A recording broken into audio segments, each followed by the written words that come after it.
Hello, everyone. Happy October Awareness Month. My name is Dr. Catherine Garforth of Garforth Education, and October is a month where we like to try and bring awareness to a bunch of different exceptionalities. It's an awareness month for ADHD, autism, learning disabilities, dyslexia, Down syndrome, and mental health awareness. Today, I have the pleasure of speaking with Alicia Smith and Lark Baker, and we're going to be talking about the Right to Read project that's happening with the Ontario Human Rights Commission, and I'm really excited about this conversation. Good morning, ladies. How are you? Morning. I'm great. Thank you. How are you? Wonderful. Thank you. So, Lark, do you want to take a minute and just talk about who you are and how you got involved with this project? Yeah, so as you mentioned, I'm Lark, and I'm current president of Decoding Dyslexia Ontario. I got involved with Decoding Dyslexia, we just say DDON, about 2 to 3 years ago, when my own son, was diagnosed originally with a learning disability and reading phonemics, which under the DSM is dyslexia. I got involved, when I struggled through the system. That diagnosis did not lead to any type of accommodation or remediation that supported his reading. I was still, even after the diagnosis, looking for answers. And so I joined Decoding, and I think it's, I'll just give you a little bit of a background about Decoding Dyslexia Ontario. Decoding Dyslexia is a grassroots parent-led movement. They started in the US. Our branch is relatively new, I guess, within the last 5 years. And I just wanted to highlight that because with this OHRC inquiry, the amount of movement that's been happening in our province in this field in a relatively short time. So Decoding Dyslexia, our goal is just to connect families, raise dyslexia awareness, provide support for students, and really advocate for pedagogy, teaching, everything that's based around the science of reading. So I think I probably covered about 10 topics there in one, but I think like most of us, I had a child that was diagnosed, and then also I'm a special education specialist in a public school board here in Ontario. And I have worked with youth in the youth justice system and other specialized programs. And I was starting to notice the amount of LD diagnosis on IEPs and picking things up in the classroom, and it was really concerning to me.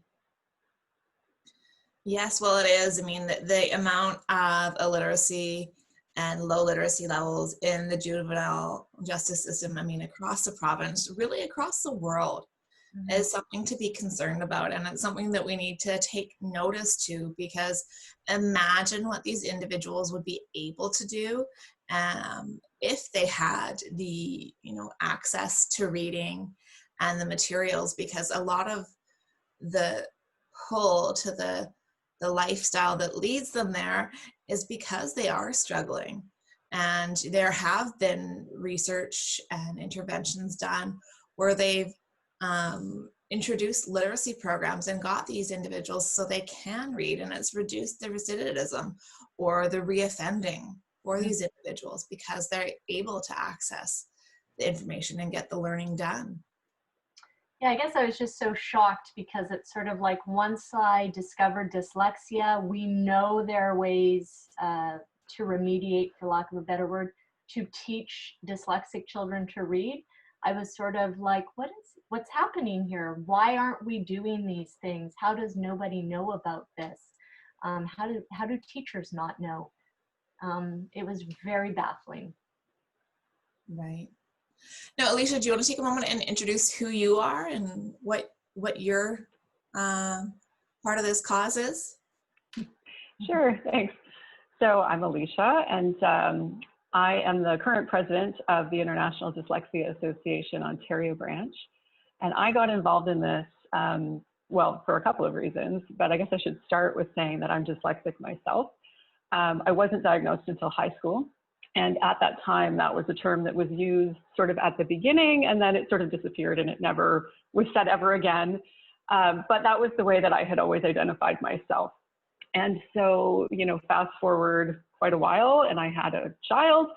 And when he was starting school, I noticed right away that even though he was very verbal and very interested in books and stories, and had an excellent vocabulary and a, you know, very good attention span, that was not an issue, that he just couldn't make those connections between letters and sounds. And early reading was really hard for him, as was early writing.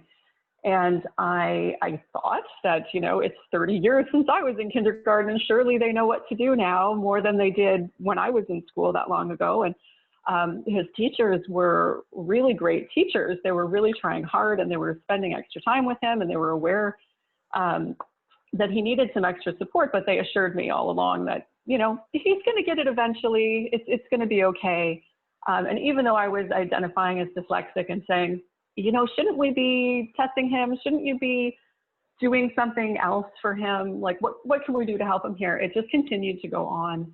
And, you know, at the end of kindergarten, don't worry, he's a boy, he's born in December, it's going to be okay, he's going to get it next year. And then, grade 1 comes and goes, and he's not getting it. And, and I really didn't know anything at that point about reading instruction or what I should be doing. So I was working with him at home, but just doing the same activities that they sent home. So we spent tons and tons of time going through leveled readers. I tried using the cues with him because that's what they told me to do. We did sight words. I had him write sight words out. It wouldn't matter. He would know it on one page and then not on the next and the next and the next. It was very frustrating. And so, I waited too long. So there's a certain amount of guilt that I feel, which is why I continue putting so much effort into this. But by the time he was in grade 3, I said, you kept telling me all along that you couldn't do anything until he was in grade 3. Well, now he's in grade 3. What are you going to do? And then, of course, we went through the psych ed process privately because we discovered that by grade 3, he would be on a wait list until he was in grade 6, probably, to get a psych ed assessment. So we went and we did that, and I brought the shiny psych ed assessment back, which was very, very confusing, I must say. It didn't say dyslexia in there anywhere, but I brought it back. I said, look, learning disability and reading and spelling and writing and also math and everything else. So now what are you going to do? And then I was completely horrified to find out that they actually didn't have anything that they could do. They just said, oh, he has a learning disability, so we can accommodate that, but we can't teach him to read. I was told flat out, like, some kids aren't readers, and he has a very severe learning disability, so he probably can't learn to read, which to me was completely ridiculous. So that was when I went looking for answers. His psych ed assessment also said that he was very, very intelligent.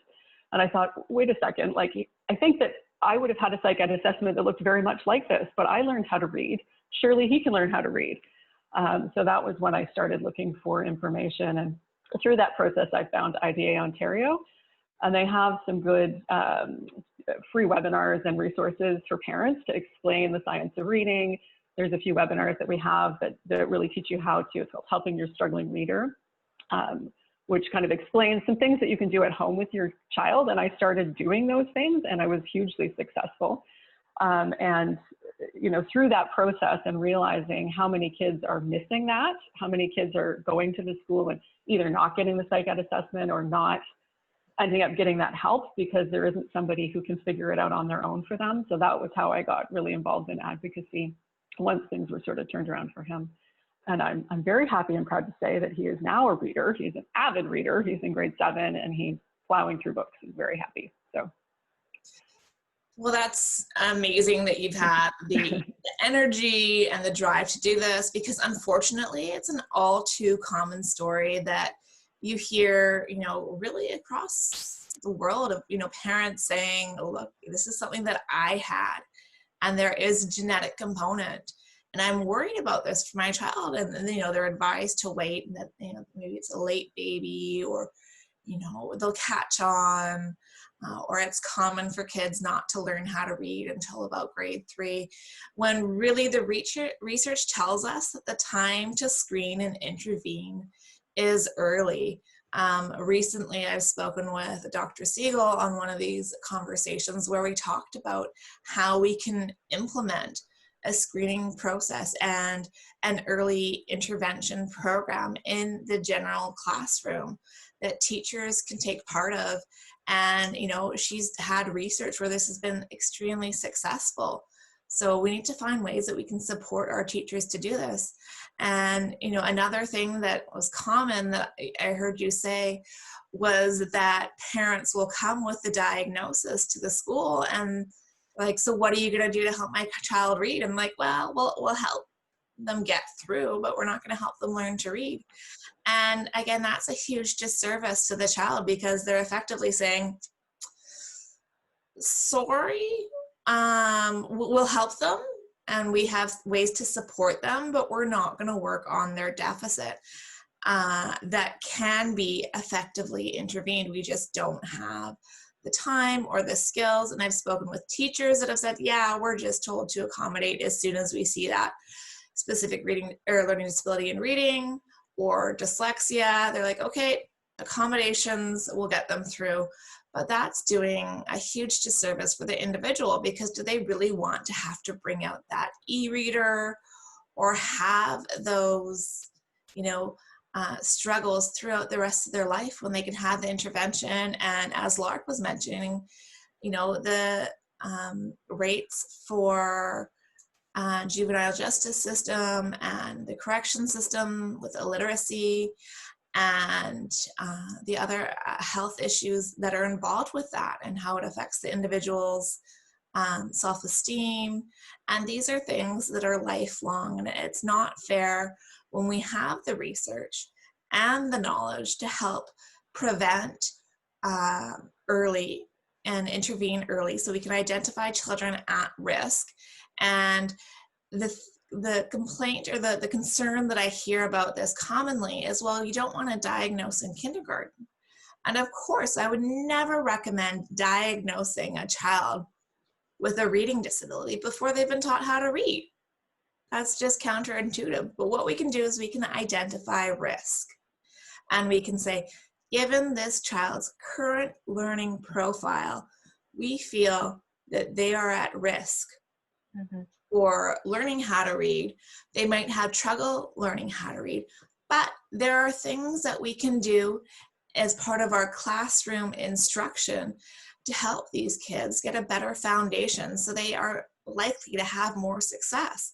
And yes, we're not going to catch every single student, but it means that more effort and energy can be into those students that do have that specific reading disorder and do need the psychoeducational assessments done. So you're not waiting 3 or 4 years once they get to grade 3 to get the diagnosis and the support that they need. Yeah, absolutely. I think as well, like for me, once I started to realize how much research was out there and realized that none of it was part of our curriculum, it's not reflected in the materials that were used to teach the kids, like even before diagnosis, just in the general classroom, that piece is just missing. And I just think if that knowledge, if every teacher had that, you were saying that we're not going to, even with screening, we might miss a few kids. At least they're going to get that base in the general classroom if everybody's getting evidence-aligned instruction in the general classroom. Exactly. And, the thing that's really sad to me is this is something that advocacy groups have been pushing for a long time. I myself am dyslexic as well. And my mom was a past president of the International Dyslexia Association BC branch. And this is the same thing that she was advocating for in, the early 2000s. And it just hasn't gone anywhere. We've had research projects showing these effective interventions with the early identification and early intervention to help support these children so they reduce the percentage of students that do end up developing dyslexia or a specific learning disability. And again, this is from the 90s, and it's not being put into place. So we need to work on that barrier between research and practice. So would one of you want to give me a little bit of information about what exactly the Right to Read project is?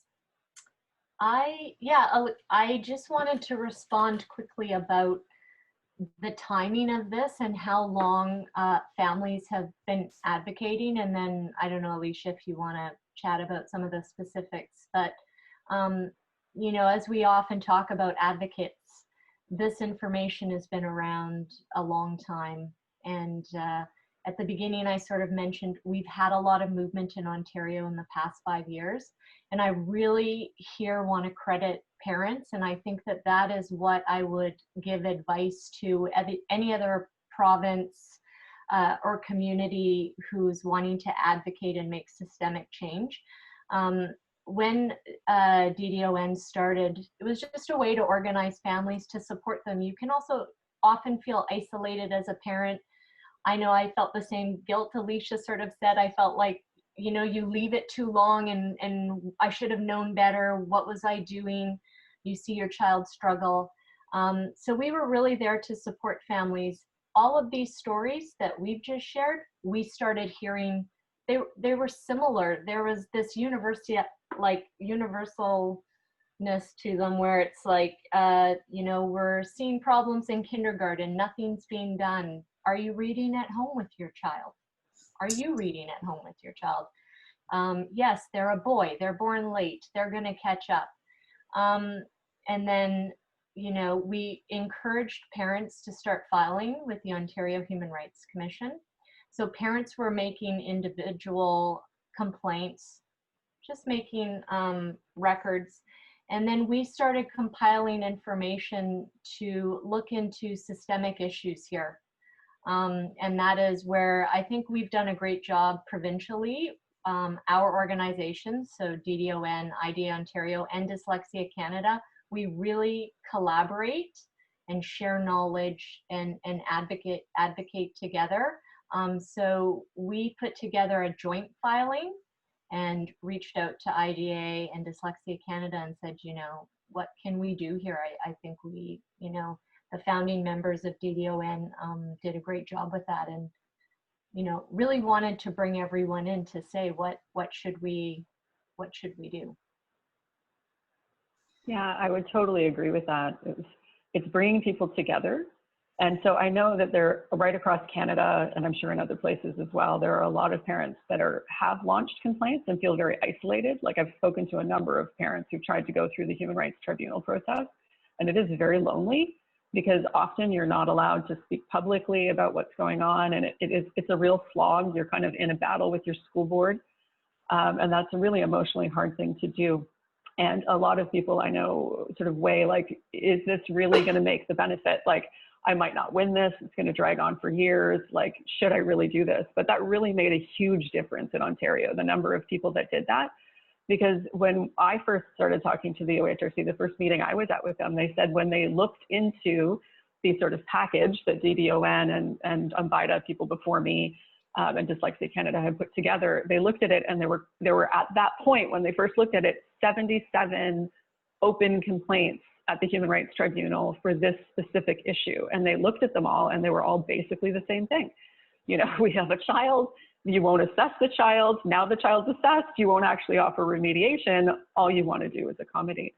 You know, it's the universal story, like Lark said. So trying to get those people together and to support one another and to work together through something outside of the education system, I think is the most effective way to get change going. Because for years and years, I know that IDA Ontario for sure, and lots of other organizations have been trying to effect change through politicians, through the Ministry of Education, through the faculties of education, and it's like a brick wall. They just kind of slough us off as parents who don't know what they're talking about.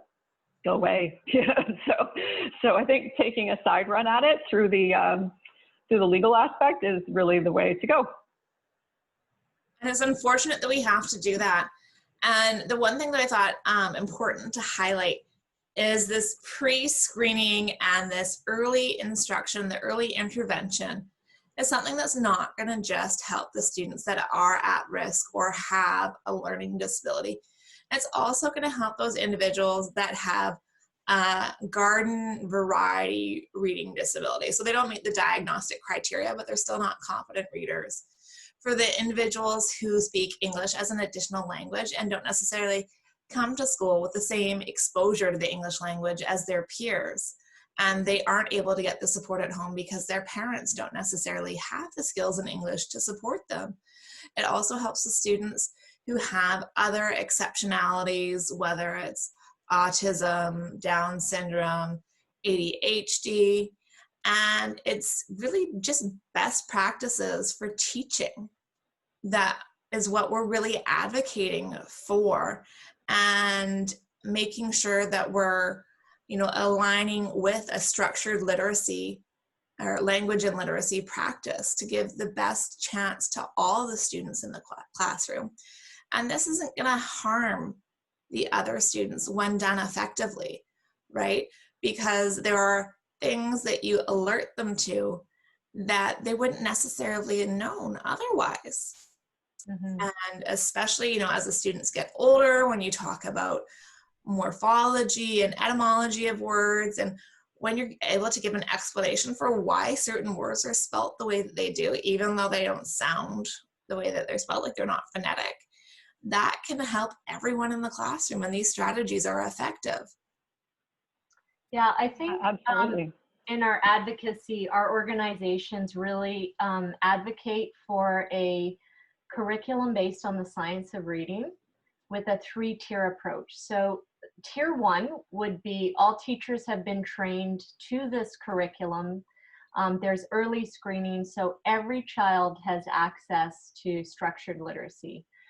As you mentioned, just with the screening and by implementing these best practices, the amount of students needing extra remediation or going into a tier 2 support, whether that's a program, getting some extra time, is going to greatly be reduced.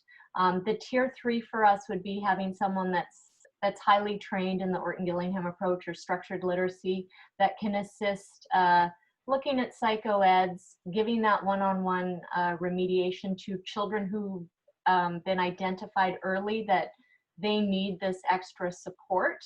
And this tier 3 approach can also help with some of the other tiers with training, implementing best practices, collaborating between fluid groups, hopefully.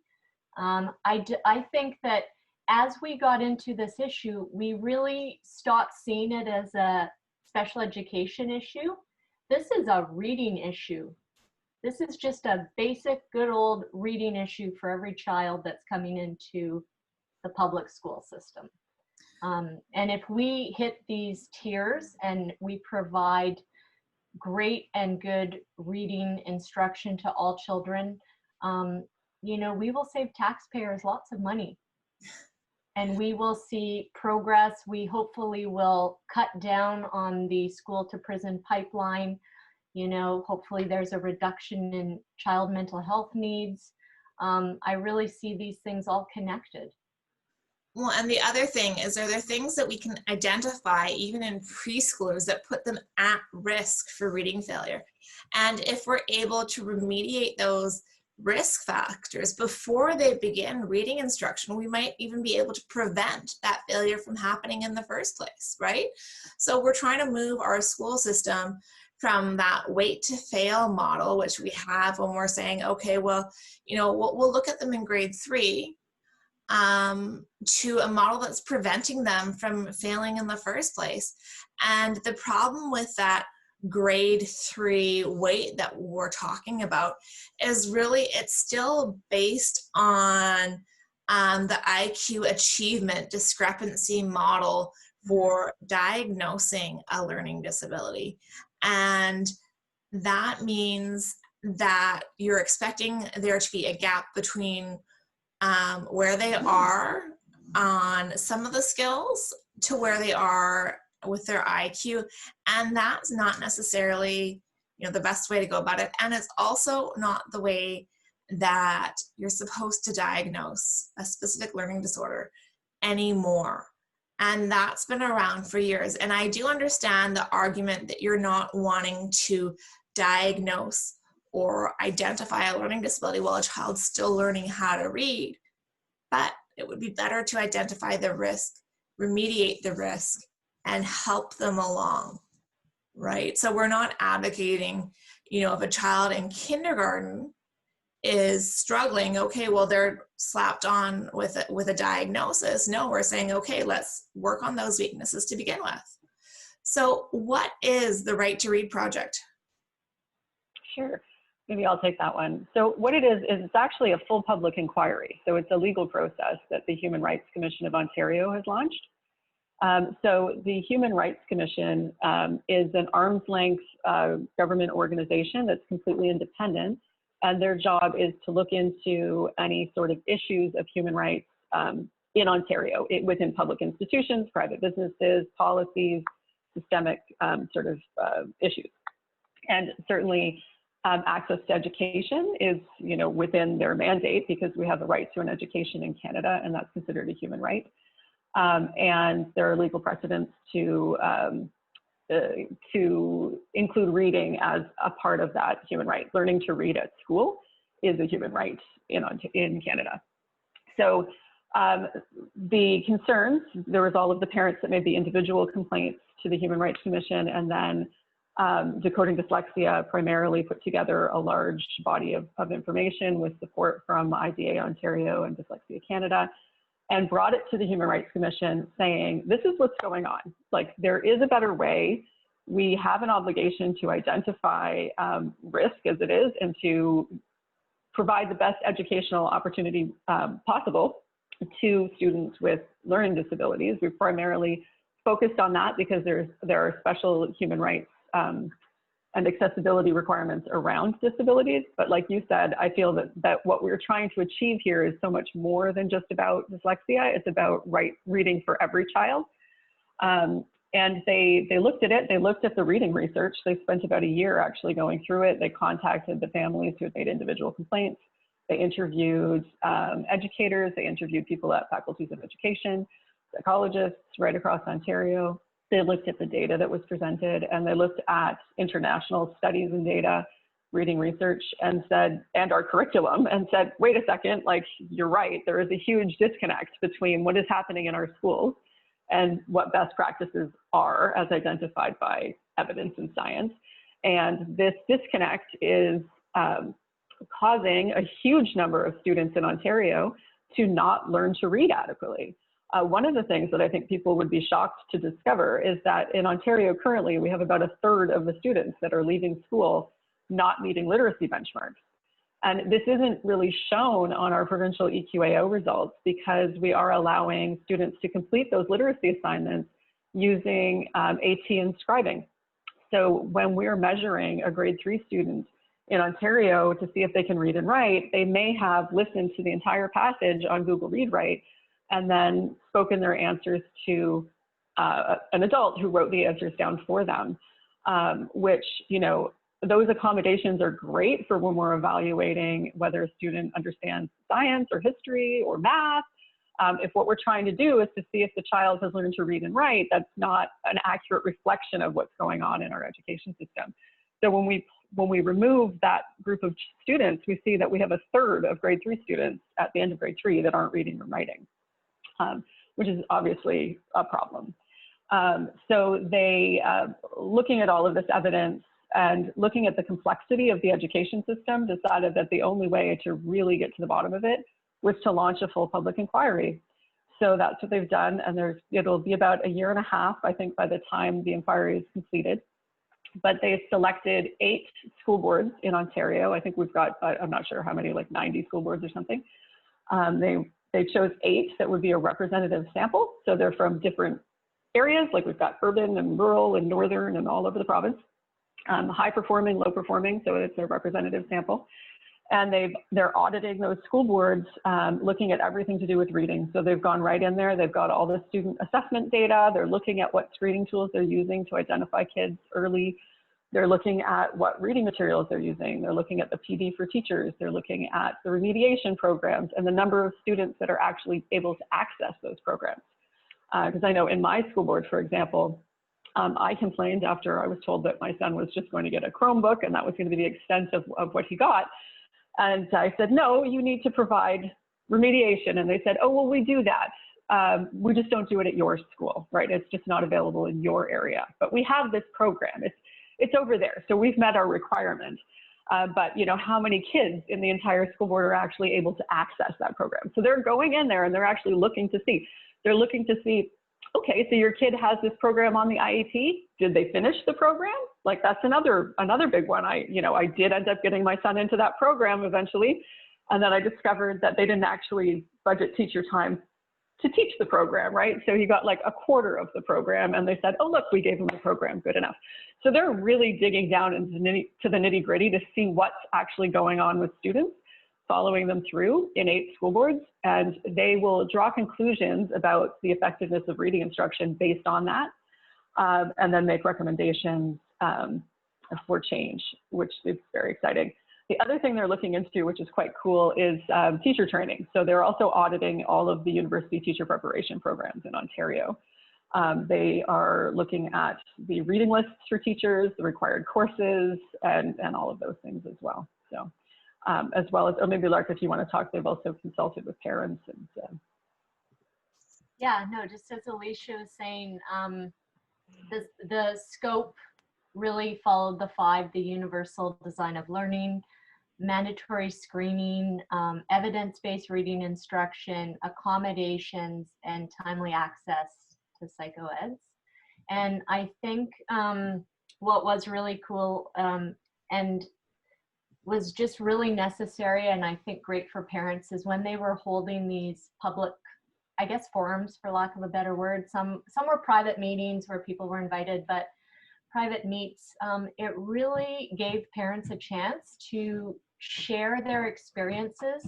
There were a lot of children who shared their experiences, and I think they felt listened to, and I think that was hugely impactful and important. That had been a piece that has been missing for a while. It's great to get a meeting with somebody, whether it's a politician, but is there follow through? Have you really been listened to? Will there be action? And I think that what we heard from a lot of parents was almost just like this sort of relief,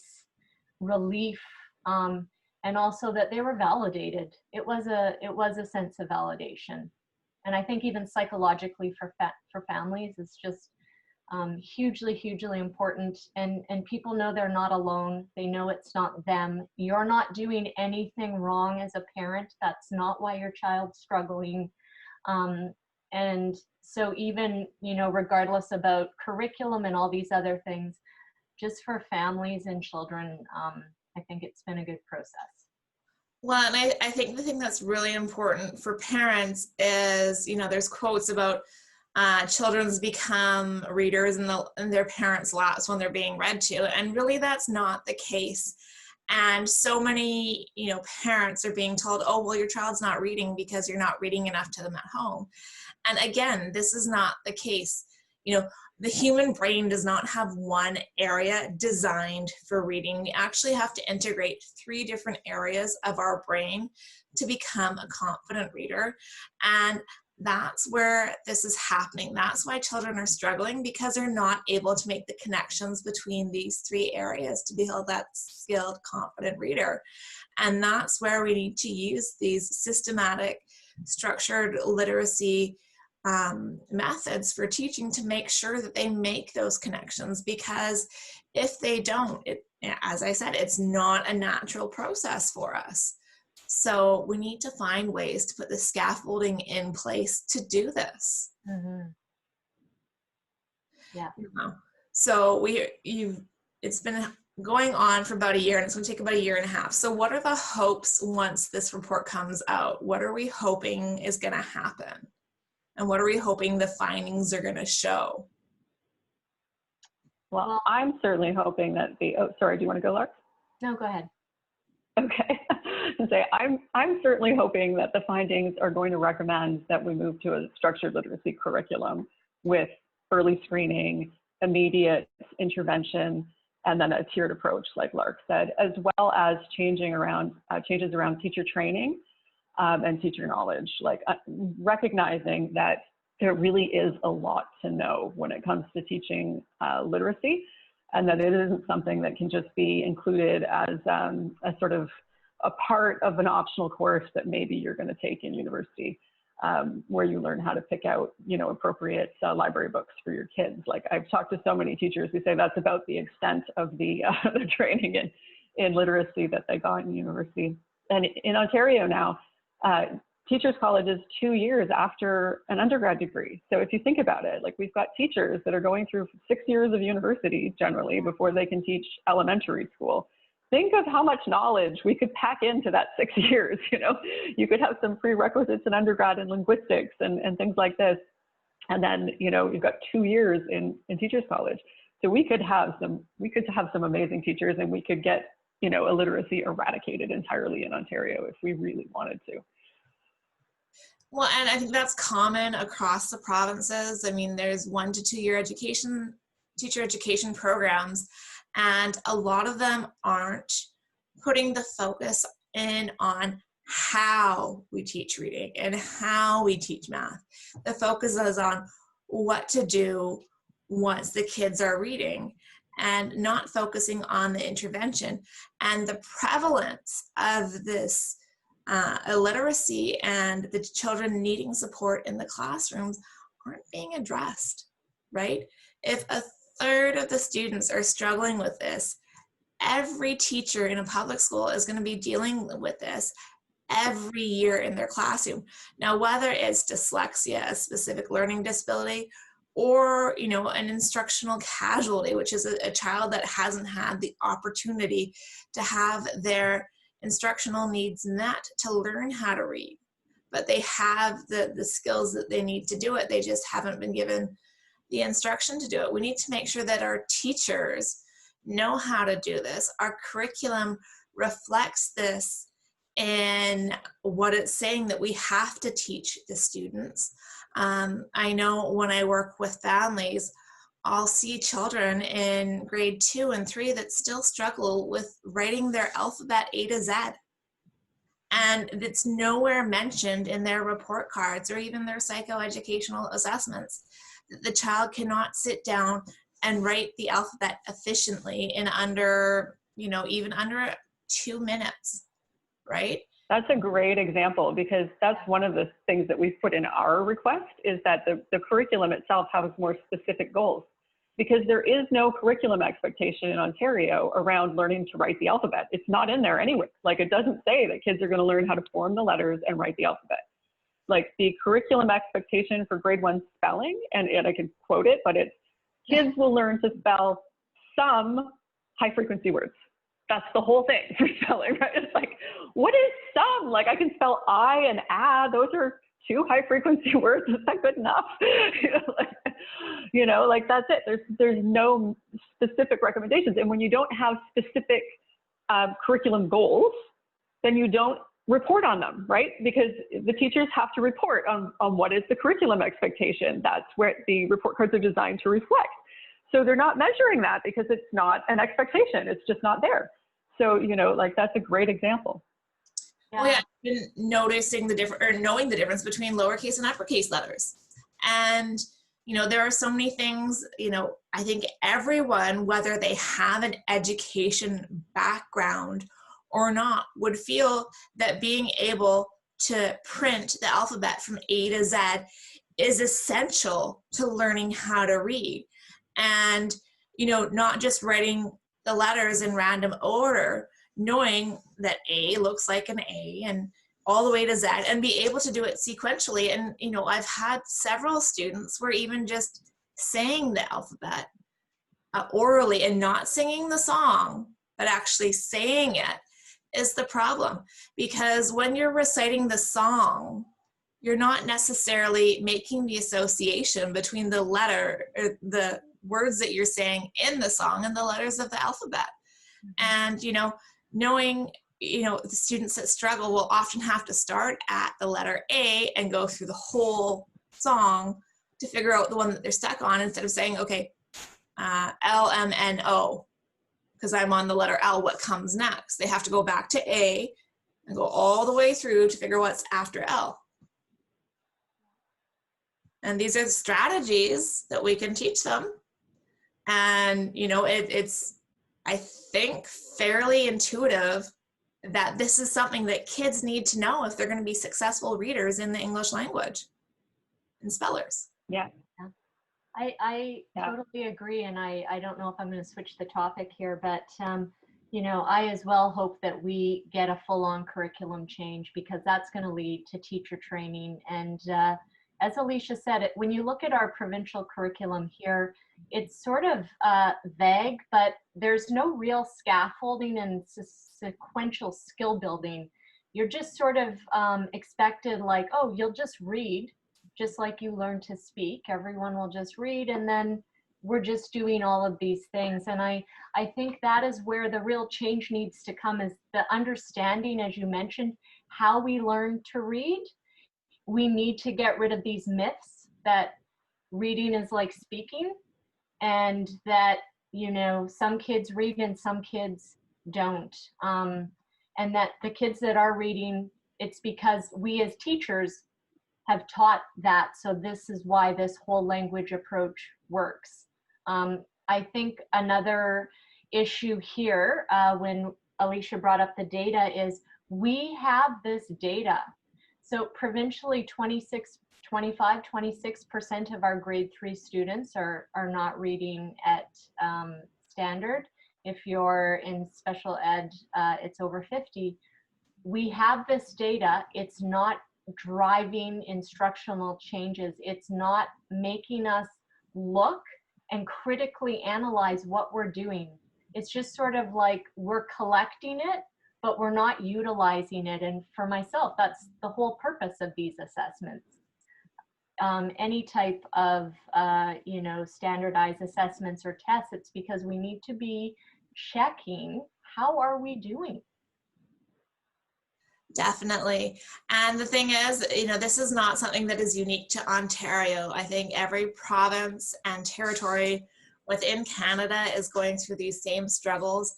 And they also exist in, in the United States, in England, in Australia. And, in those places, we're starting to see the phonics checks in the UK. And the majority of the states now have, universal screening for reading mandated. Now, whether it's necessarily having the expected outcomes, a different step, but at least they're one step closer, right? So we need to catch up and use the data that we have in order to support our students. And reading is considered a basic human right by UNICEF, UNICEF, or the World Health Organization.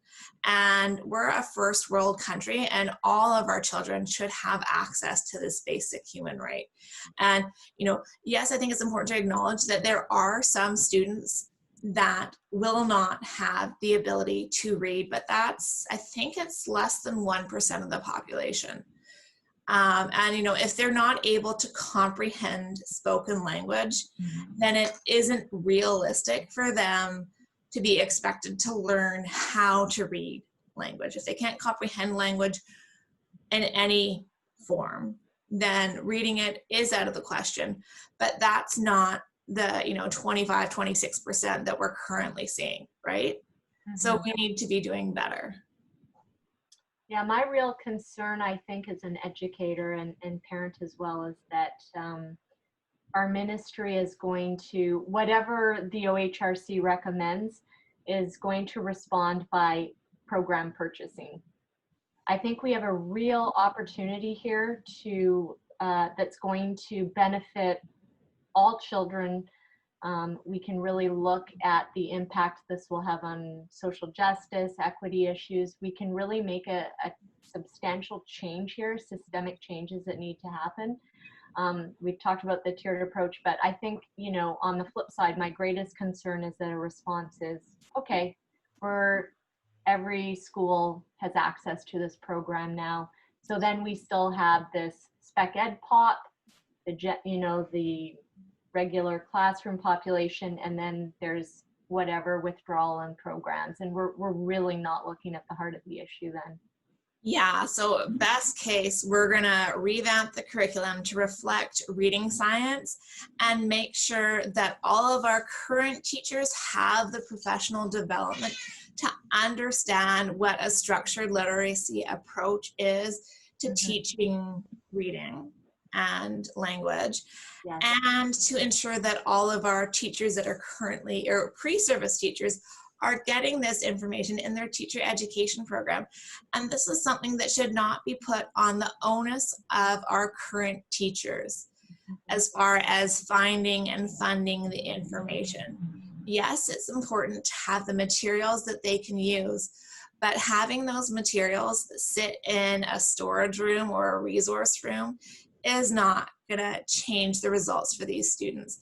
Teachers need to be given the time and the education so that they can do it and have this professional development process. And we do have a lot of great teachers within our systems that have gone and spent the time getting the additional training and doing the self-design learning and attending conferences that have this, and finding those teachers, celebrating them, and trying to get them to play more of a mentorship role, right?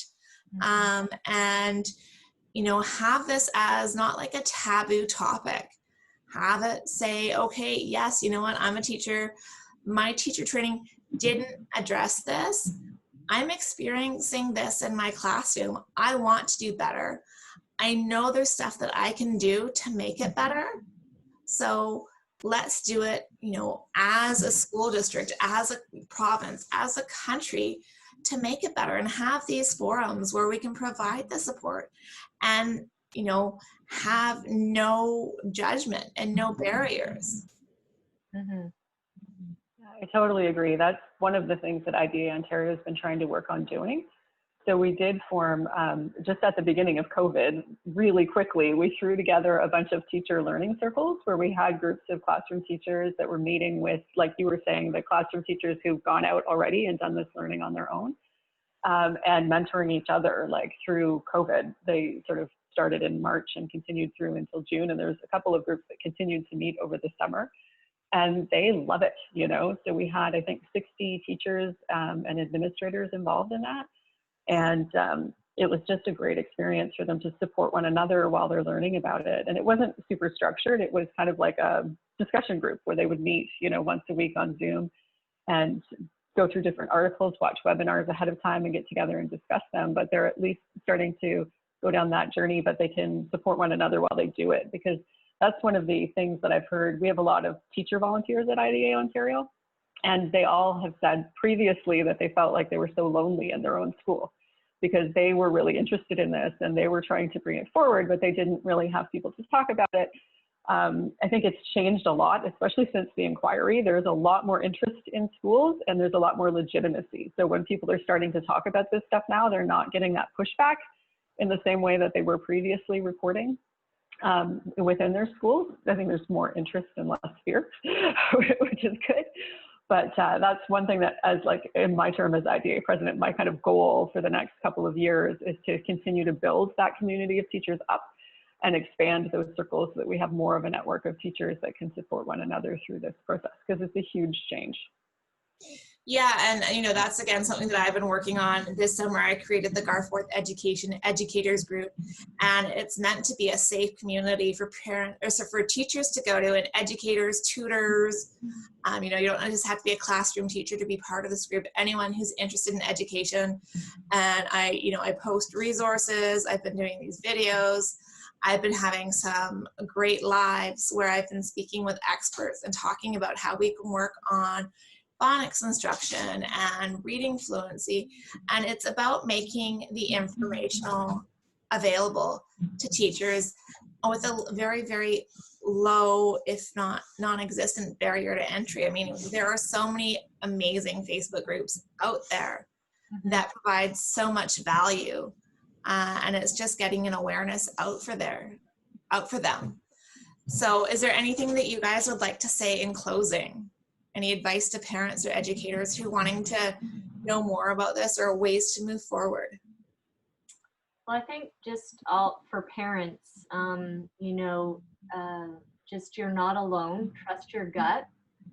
If your child is struggling, you know your child best, and there's nothing that you are not doing that is leading to these struggles. Constantly be in touch with your school and connect with your provincial group. We have several Decoding Dyslexia chapters in Canada. If your province doesn't have one, there still are groups. I think you have Dyslexia BC or BC Dyslexia. Nova Scotia has Everyone Reads Nova Scotia. We have DDON here in Ontario. New Brunswick has a chapter, Manitoba, Saskatchewan, Alberta. But check in with other parents and share your concerns. You're not alone, and there is support and help out there. And it can be a long battle, so just make sure that you get the supports you need. And don't be afraid to advocate for your child. I second everything that Lark said. And then I'd just like to close by just saying thank you, Catherine, for everything that you do. Like, these chats are amazing, and helping teachers and parents and everyone to get this information out in this accessible format is fantastic. So thank you for everything you're doing, and thanks for inviting us to chat with you today.